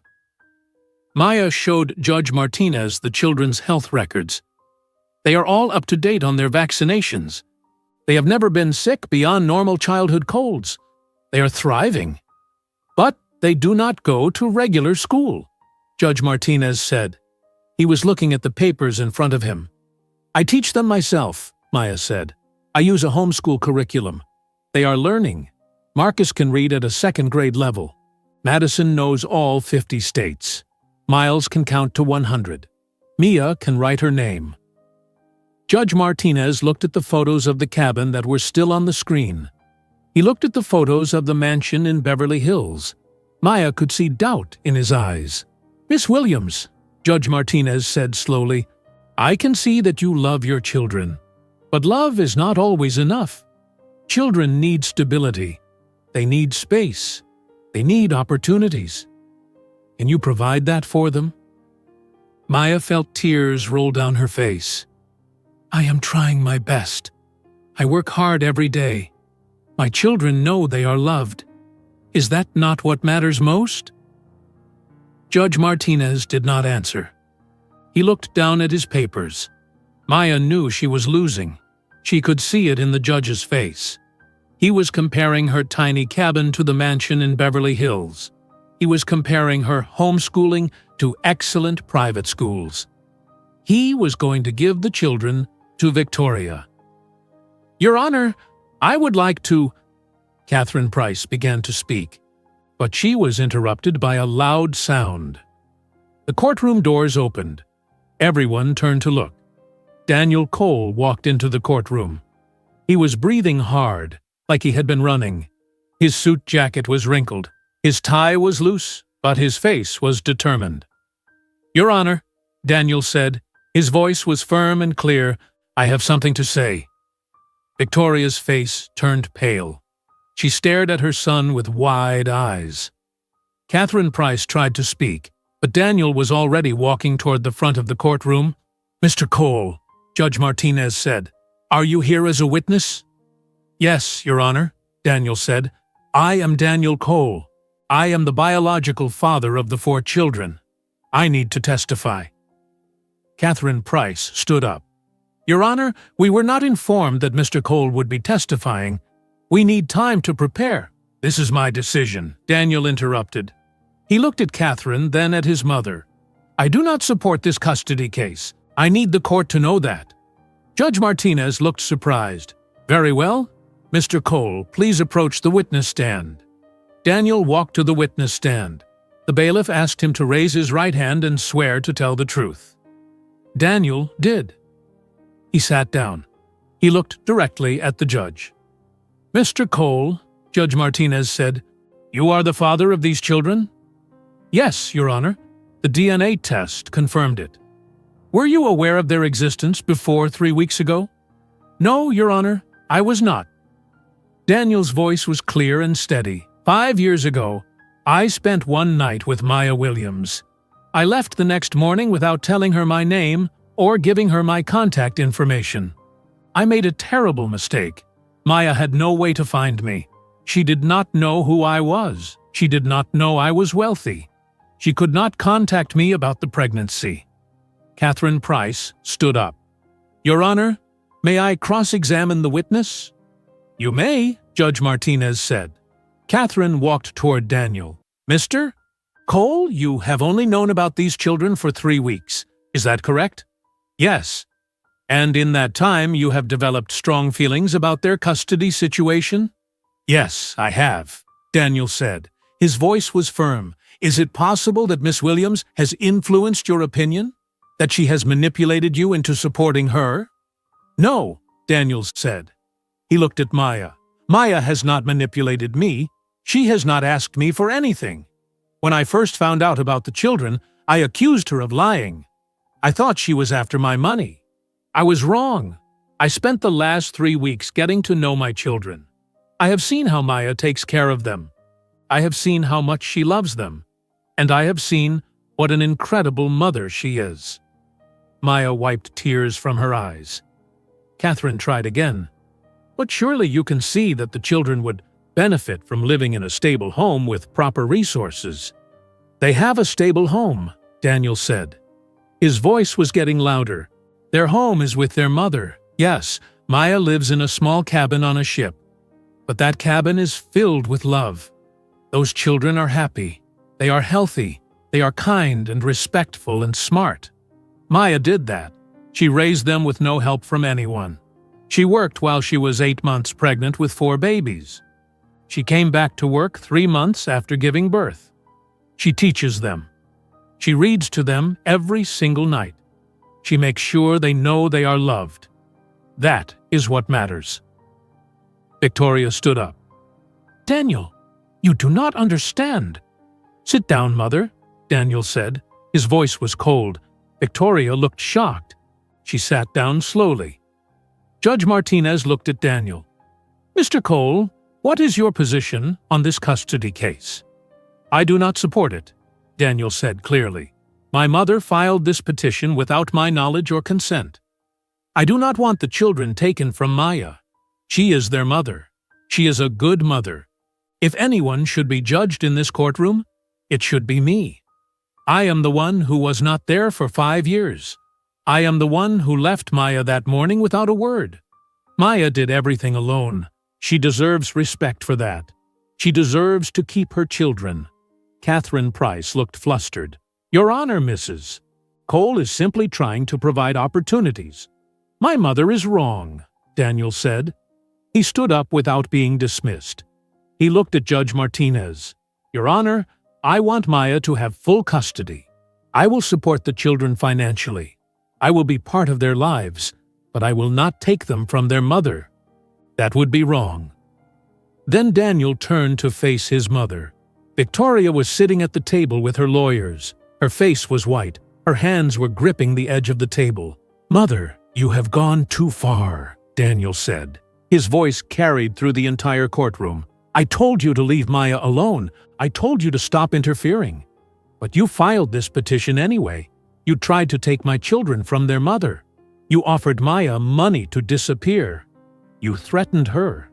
You have shown me exactly who you are. And I will not accept it anymore." "Daniel, I was only trying to protect you," Victoria started to say. "No," Daniel said. "You were trying to control me. You were trying to control my life just like you always have. But I am done. I am making my own decisions now. And my decision is this. You are fired from the board of directors of Oceanic Luxury Lines, effective immediately." The courtroom went completely silent. Everyone stared at Daniel. Victoria's mouth fell open. She looked like she could not breathe. "You cannot do that," Victoria whispered. "Yes, I can," Daniel said. "I am the majority owner of the company. I have the authority. You tried to use the company's resources and reputation to attack Maya. You tried to take my children away. I will not allow that. You are removed from the board. You no longer have any authority in my company or in my life." Victoria stood up. Her face was red. She looked furious and humiliated. "You are making the biggest mistake of your life. That woman has poisoned you against me. She has turned you into someone I do not recognize." "No, Mother," Daniel said quietly. "Maya showed me who I want to be. A good father, a good man. Something I could never be while I was trying to please you." Victoria grabbed her purse. She pushed past her lawyers and walked toward the courtroom doors. Her high heels clicked loudly on the floor. She turned back once to look at Daniel. Her eyes were filled with anger and hurt. Then she walked out. The doors slammed behind her. Catherine Price looked lost. She gathered her papers. "Your Honor, in light of Mr. Cole's testimony, I believe my client wishes to withdraw the petition." "The petition is withdrawn," Judge Martinez said. He looked at Maya. "Miss Williams, the children will remain in your custody. This case is dismissed." Maya started crying. She put her face in her hands. She could not believe it. She had won. Her children would stay with her. Judge Martinez was not finished. He looked at both Maya and Daniel. "However, I strongly encourage both parents to work out a custody arrangement that allows Mr. Cole to be part of his children's lives. These children deserve to know their father. Miss Williams, I hope you will allow that." "I will, Your Honor," Maya said. Her voice was shaking. "I want Daniel to be part of their lives." "Mr. Cole," Judge Martinez continued, "I am ordering you to pay child support. The amount will be determined by the state guidelines. You will also be responsible for half of all medical and educational expenses. Do you understand?" "Yes, Your Honor," Daniel said. "I want to support them. I want to be their father." Judge Martinez nodded. "Then this case is closed. Good luck to both of you." The bailiff announced that court was adjourned. Everyone stood up. Catherine Price and the other lawyers quickly left the courtroom. They looked embarrassed and uncomfortable. Maya stood at her table. She was still crying. She could not stop the tears. Daniel walked over to her. He stood in front of her. "I am sorry," Daniel said. His voice was soft. "I am sorry for everything my mother did. I am sorry I did not stop her sooner. I am sorry I was not there for 5 years." Maya looked up at him. "You stood up for me. You stood up for the children. You chose us over your mother." "I chose what was right," Daniel said. He reached out and took her hand. "You are the strongest woman I have ever met, Maya. You raised 4 incredible children alone. You never asked me for anything. You never even looked for me. You just did what you had to do. I respect that more than I can say." "What happens now?" Maya asked. "Now we figure this out together," Daniel said. "I want to be part of their lives. I want to be a real father, not just someone who visits sometimes.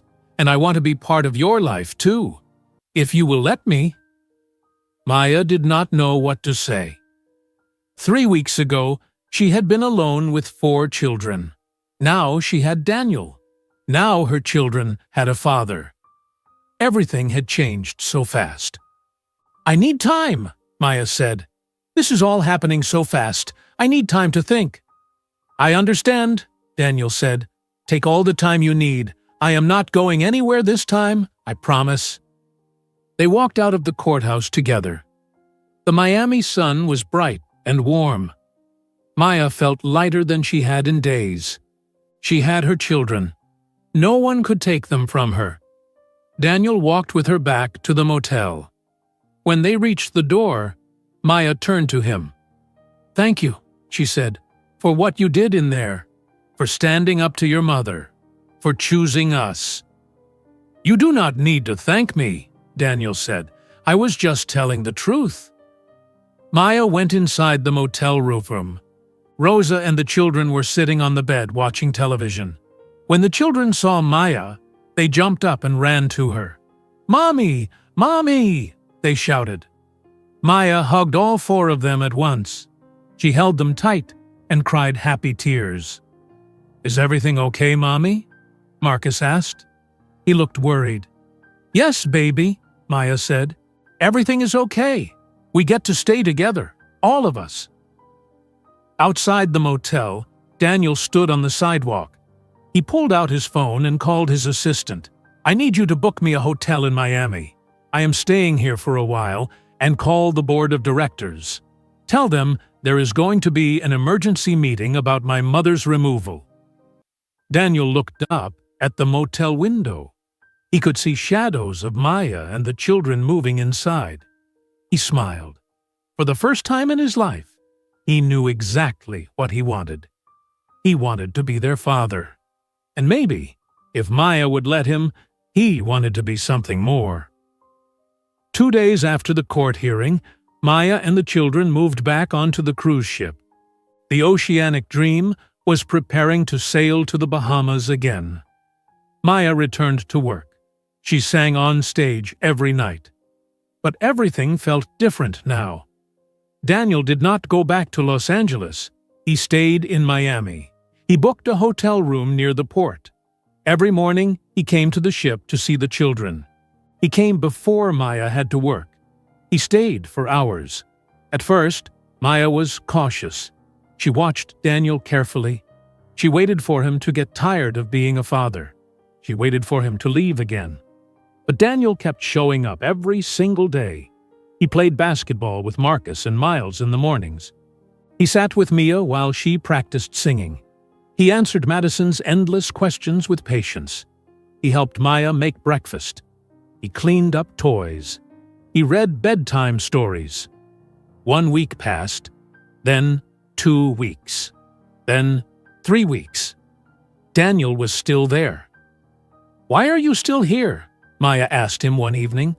The children were asleep. Daniel was helping Maya wash dishes in the tiny cabin kitchen. "Because I want to be here," Daniel said simply. "But what about your work? What about your company?" "I can work from anywhere," Daniel said. "I have my laptop. I have my phone. My assistant handles most things in Los Angeles. I fly back once a week for important meetings. But this is where I need to be right now, with my children, with you." Maya felt her heart beat faster. "With me?" Daniel stopped washing dishes. He looked at her. "Yes, with you." Maya did not know what to say. She dried a plate and put it away. "I know you do not trust me yet," Daniel said quietly. "I understand why. I left you once. You are scared I will leave again. But I am not going anywhere, Maya. I want to prove that to you, however long it takes." Over the next month, Daniel proved himself. He was there every morning. He never missed a day. He took the children on walks around the ship. He played games with them. He helped Maya with everything. Maya started to see Daniel differently. She saw how gentle he was with Mia when she was scared of the dark. She saw how patient he was with Madison's questions. She saw how he encouraged Marcus to be brave. She saw how he made Miles laugh until his stomach hurt. Daniel was changing. He was softer now. He smiled more. He was becoming the father the children needed. Maya was changing too. The walls around her heart were starting to come down. She found herself smiling when Daniel walked into the room. She found herself thinking about him when he was not there. 6 weeks after the court hearing, Daniel asked Maya to have dinner with him. Alone. Just the two of them. "Rosa can watch the kids," Daniel said. "We can go to a restaurant in Miami. A real date." Maya hesitated. "I do not know." "Please," Daniel said, "just one dinner. Give me a chance to show you who I am, not just as a father, as a man who cares about you." Maya finally agreed. That Saturday evening, the ship docked in Miami. Rosa came to watch the children. Maya put on a nice dress. It was simple and blue. She felt nervous. Daniel met her at the ship entrance. He wore a dark suit, but no tie. He looked handsome. He smiled when he saw her. "You look beautiful," Daniel said. "Thank you," Maya said. She felt her cheeks get warm. Daniel took her to a restaurant in downtown Miami. It was quiet and elegant. They sat at a table by the window. The sun was setting over the city. The sky was orange and pink. They talked for hours. Daniel told Maya about his childhood. He told her about his cold, distant parents. He told her about growing up lonely in a big house. He told her he never learned how to love properly because no one showed him how. Maya told Daniel about growing up in Atlanta, Georgia. She told him about her mother who worked as a nurse. She told him about her father who left when she was 7.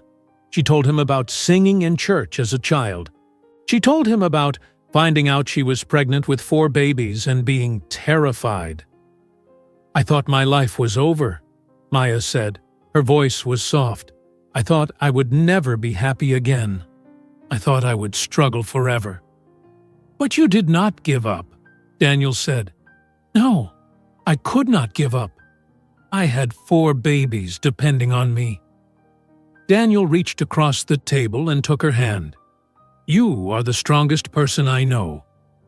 Maya looked at their hands together. "I am not strong. I was scared every single day. I still am." "That is what makes you strong," Daniel said. "You were scared, but you kept going anyway." They finished dinner and walked along the waterfront. The Miami lights reflected on the dark water. Daniel and Maya walked side by side. Their hands brushed against each other. "Maya, I need to tell you something," Daniel said. He stopped walking and turned to face her. "What is it?" Maya asked. "I am falling in love with you," Daniel said. His voice was serious. "I know it has only been 2 months. I know you might not feel the same way, but I needed to tell you. When I am with you and the children, I feel like I am finally where I am supposed to be. You make me want to be better. You make me want to be the man I never thought I could be." Maya felt tears in her eyes. "How do I know you will not leave? How do I know you will not wake up one day and decide this is too hard? I have been left before, Daniel. My father left. You left. Even if you did not know about the children. I cannot go through that again. My children cannot go through that again." "I know," Daniel said. He took both of her hands. "I know you are scared, but I am scared too. I have never felt this way about anyone. I have never wanted to commit to anything or anyone in my life. But I want to commit to you. I want to commit to our children. I want us to be a real family." "I need more time," Maya whispered. "Take all the time you need," Daniel said. "I will wait. I will be here." Daniel took Maya back to the ship. He walked her to her cabin. Before she went inside, Maya turned to him. She stood on her toes and kissed his cheek. "Thank you for tonight," Maya said. "Thank you for being patient with me." Daniel smiled. "Good night, Maya." Over the next month, Daniel and Maya grew closer. They had dinner together every night with the children. They took the children to the beach when the ship docked in Nassau. They watched movies together in the cabin. They talked late into the night after the children fell asleep. Maya was learning to trust Daniel. She was learning to believe that he would stay. One evening in February, 2 months after the court hearing, Daniel came to the cabin. The children were playing on the floor. Daniel looked nervous. "Can I talk to you?" Daniel asked Maya. "All of you?" Maya nodded. "Kids, come sit down. Daniel wants to tell us something."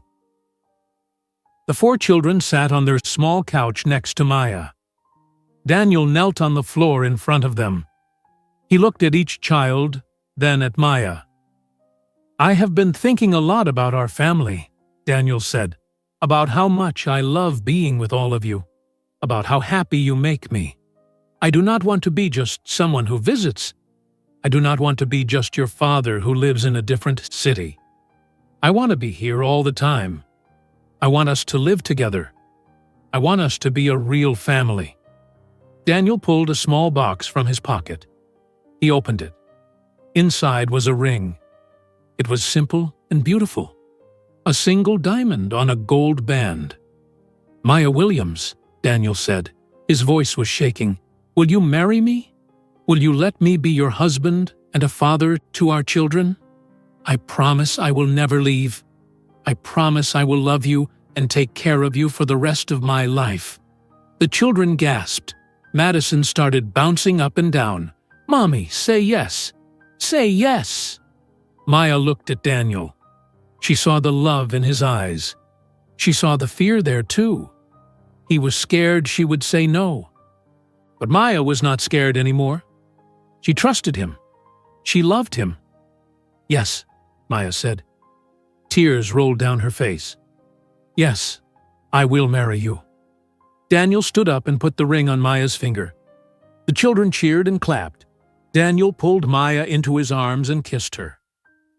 Marcus, Miles, Mia, and Madison jumped up and hugged both of them. "Does this mean Daniel will be our daddy forever?" Marcus asked. "Yes, baby," Maya said. "Forever." 2 months later, on a Saturday in April, Maya and Daniel got married. The wedding took place on the deck of the Oceanic Dream. The ship was sailing near the Bahamas.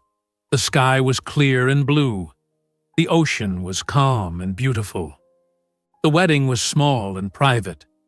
Only close friends attended. Rosa was there, crying happy tears. A few crew members from the ship came.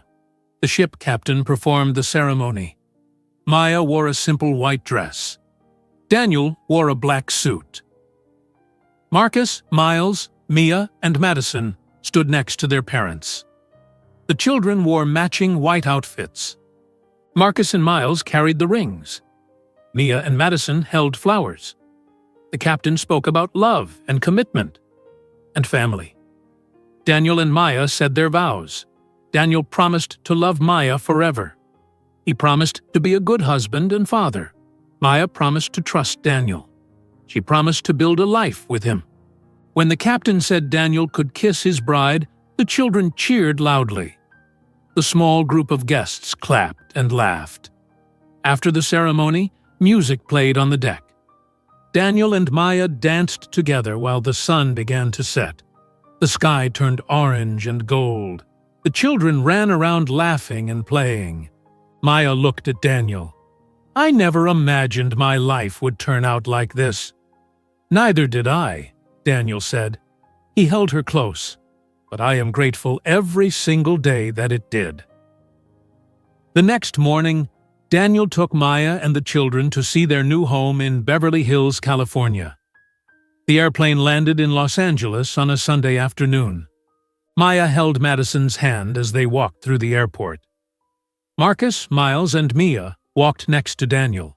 The children had never been on an airplane before. They were excited and nervous. Daniel had rented a large car to fit all of them. He drove through the busy streets of Los Angeles. The children stared out the windows at the tall buildings and palm trees. Everything looked different from Miami.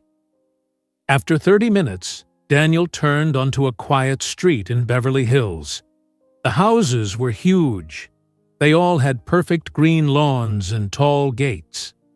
Daniel stopped in front of a white house with a red roof. He pressed a button, and the gate opened. "This is it," Daniel said. "This is our home." Maya stared at the house. It was enormous. It looked like a palace. She could not believe this was where they would live now. Daniel parked the car in the driveway. The children jumped out and ran toward the front door. Maya followed slowly. She felt overwhelmed. Daniel unlocked the door. The children ran inside, screaming with excitement. Their voices echoed through the huge house. Maya stepped inside. The entry hall was bigger than her entire cabin on the cruise ship. There was a chandelier hanging from the ceiling. The floors were white marble. "Come on, let me show you around," Daniel said. He took Maya's hand. They walked through the house. There was a living room with tall windows and white couches. A dining room with a long table that could seat 12 people. A kitchen with shiny appliances and a large island in the middle. The children ran ahead, exploring every room. "How many bedrooms are there?" Maya asked. 10, Daniel said. "Each of the kids can have their own room. We have our own room. And there are still extra rooms for guests." The children ran upstairs. Daniel and Maya followed them. There was a long hallway with doors on both sides. The children were opening every door and looking inside. "Can I have this room?" Marcus asked. He stood in a doorway, pointing inside. "You can have any room you want," Daniel said. Marcus chose a room that faced the backyard. Miles chose the room next to Marcus. Mia chose a room with big windows that let in lots of sunlight. Madison chose a room that was painted pale yellow. "I have never had my own room before," Madison said. Her eyes were wide. "Now you do," Maya said. She hugged her daughter. "Now you all do." The children spent the rest of the day decorating their rooms. Daniel had already ordered furniture for each of them. Marcus hung up posters of basketball players. Miles put up pictures of famous chefs. Mia created a corner for all her music books and instruments. Madison filled her shelves with books. That night, Maya tucked each child into their own bed for the first time. She went to Marcus first. "Good night, baby," Maya said. She kissed his forehead. "Mommy, is this real?" Marcus asked. "Are we really going to live here?" "Yes, baby. This is real." "I like it," Marcus said. "But I also miss the ship a little bit." "I know," Maya said.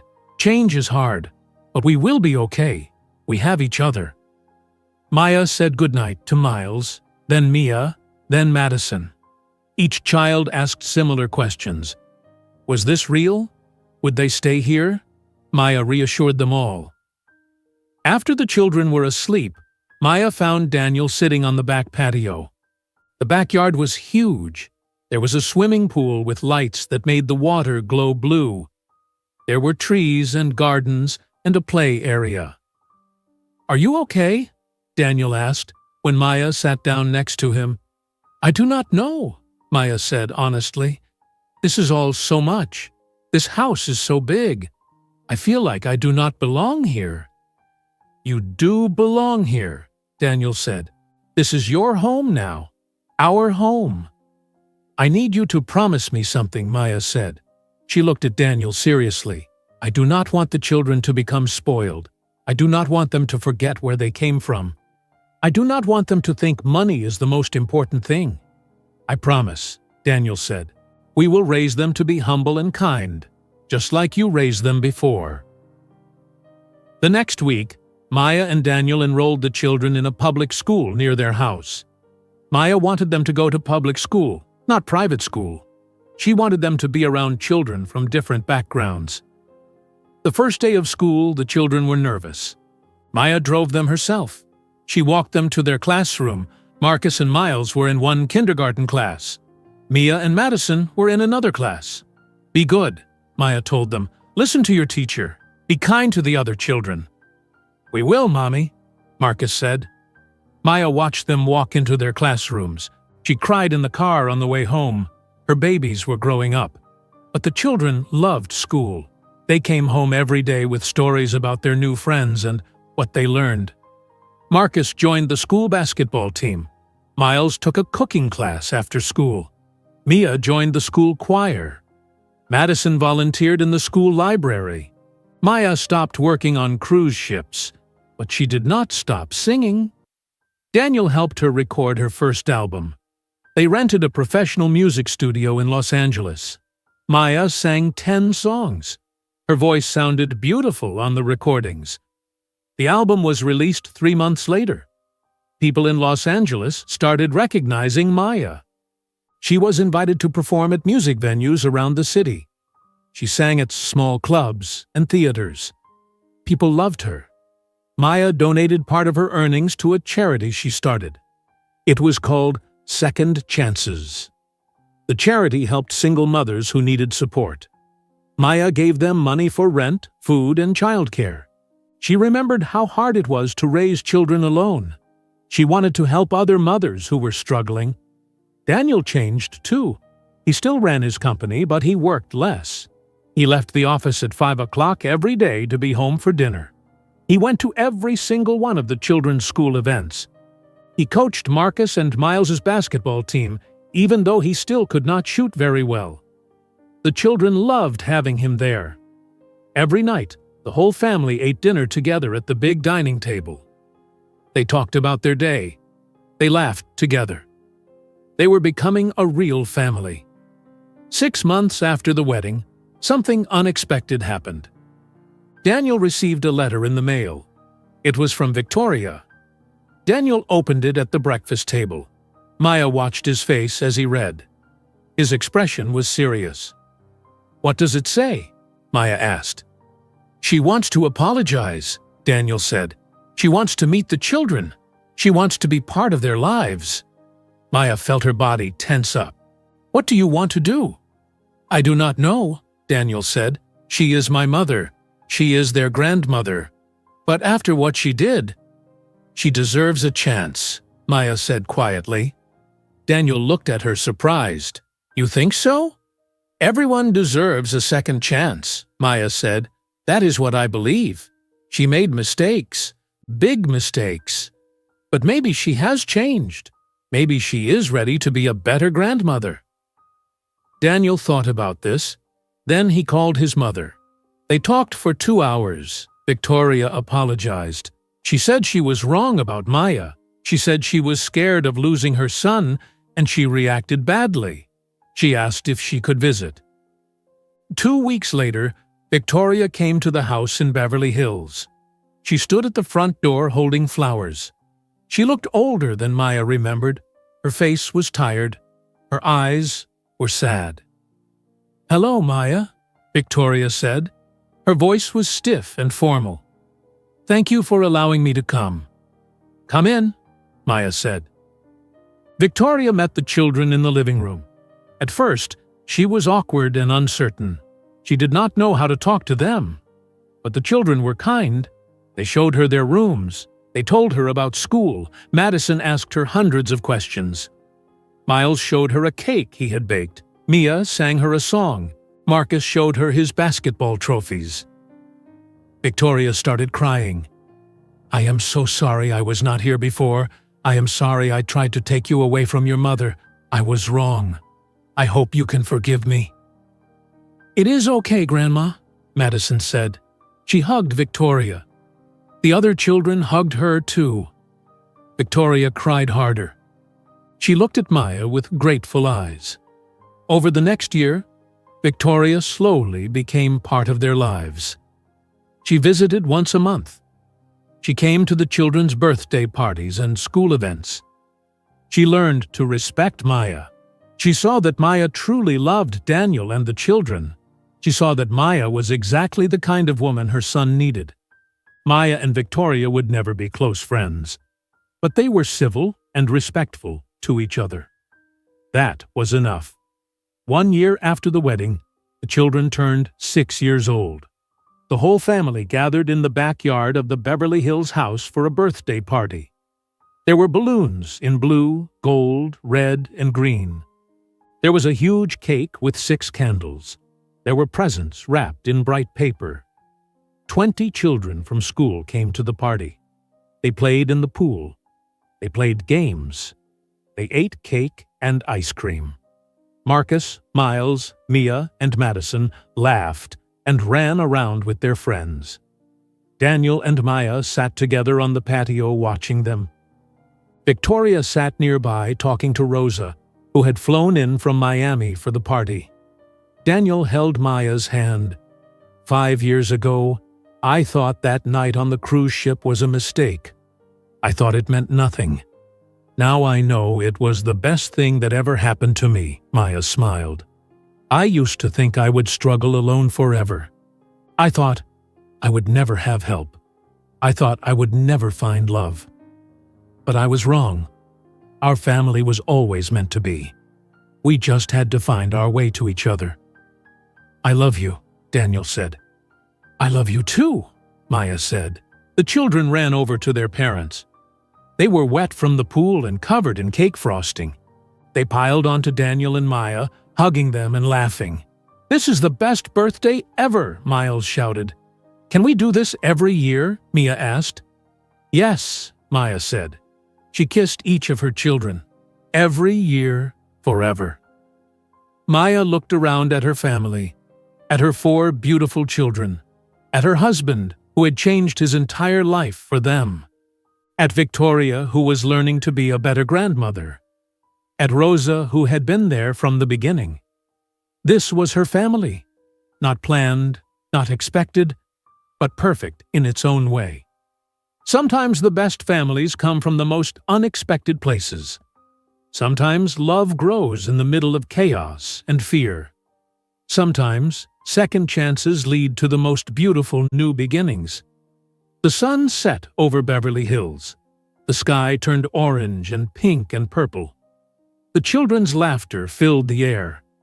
And Maya knew, with absolute certainty, that she was exactly where she was meant to be. If you enjoyed today's video, I'm sure you'll love the next one. Don't waste time. Just click on the screen